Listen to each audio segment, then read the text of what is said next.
بعد أسبوع من العمل الإنساني وتقديم العلاج للمهجرين والجرحى في عدة مدن في روجافا، كرمت هيئة الصحة في مقاطعة الجزيرة والهلال الأحمر الكردي وفدا طبيا يضم 19 طبيبا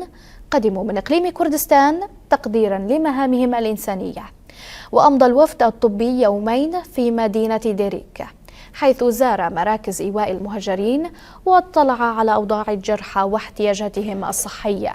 قبل أن يتوجه إلى مدينة قامشلو، حيث واصل عمله الإنساني لمدة يومين شملت زيارة المراكز الصحية ومراكز إيواء المهجرين، إلى جانب زيارة مقر الهلال الأحمر الكردي والمجلس التنفيذي في الإدارة الذاتية لمقاطعة الجزيرة. وخلال جولاته قدم وفد الأطباء العلاج للمرضى من المهجرين، كما وزعوا الأدوية اللازمة وفق الاحتياجات الطبية في خطوة تهدف إلى التخفيف من معاناة المتضررين ودعم القطاع الصحي في المنطقة.